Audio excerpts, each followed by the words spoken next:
আসলেন। আজকে এই অনুষ্ঠানে সম্মানিত প্রধান অতিথি ইসলামী আন্দোলন বাংলাদেশ 10 জেলা শাখার বিপ্লবী সভাপতি সাবেক পুলিশ অফিসার জনতা জনাব আলহাজ মিয়া মোহাম্মদ আব্দুল হারিস। আসসালামু আলাইকুম ওয়া রাহমাতুল্লাহি ওয়া বারাকাতুহু।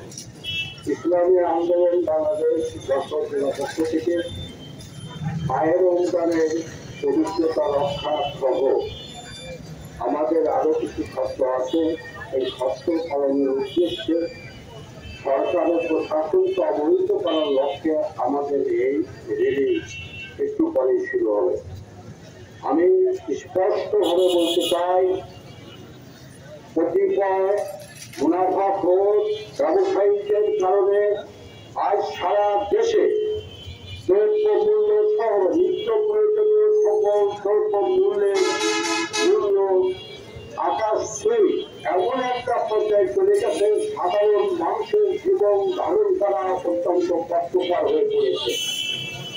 আমরা স্পষ্টভাবে বলতে চাই, মায়ের রমজানের পবিত্রতা রক্ষা করতে হবে। শহরের সকল প্রকার হোটেল রেস্তোরাঁ বন্ধ করতে হবে, বেলাওয়াপানা ব্যয়পানা বন্ধ করতে হবে, সিনেমা হল বন্ধ করতে হবে, বাজার স্থিতিশীল রাখতে হবে, হত্যা, খুন, চুরিচাঘাত এগুলি বন্ধ রাখতে হবে।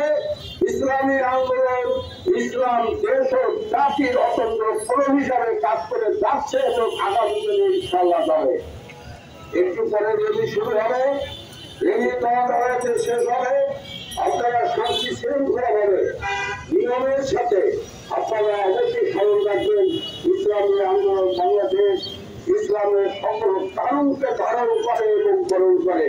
সেই লক্ষ্যে আমাদের র্যালি একটু করে শুরু হবে, শান্তি শৃঙ্খলা হবে। র্যালি পরিচালনার জন্য সকলকে আহ্বান রেখে আমি আমার সংক্ষিপ্ত আলোচনা এখানে শেষ করছি। আমার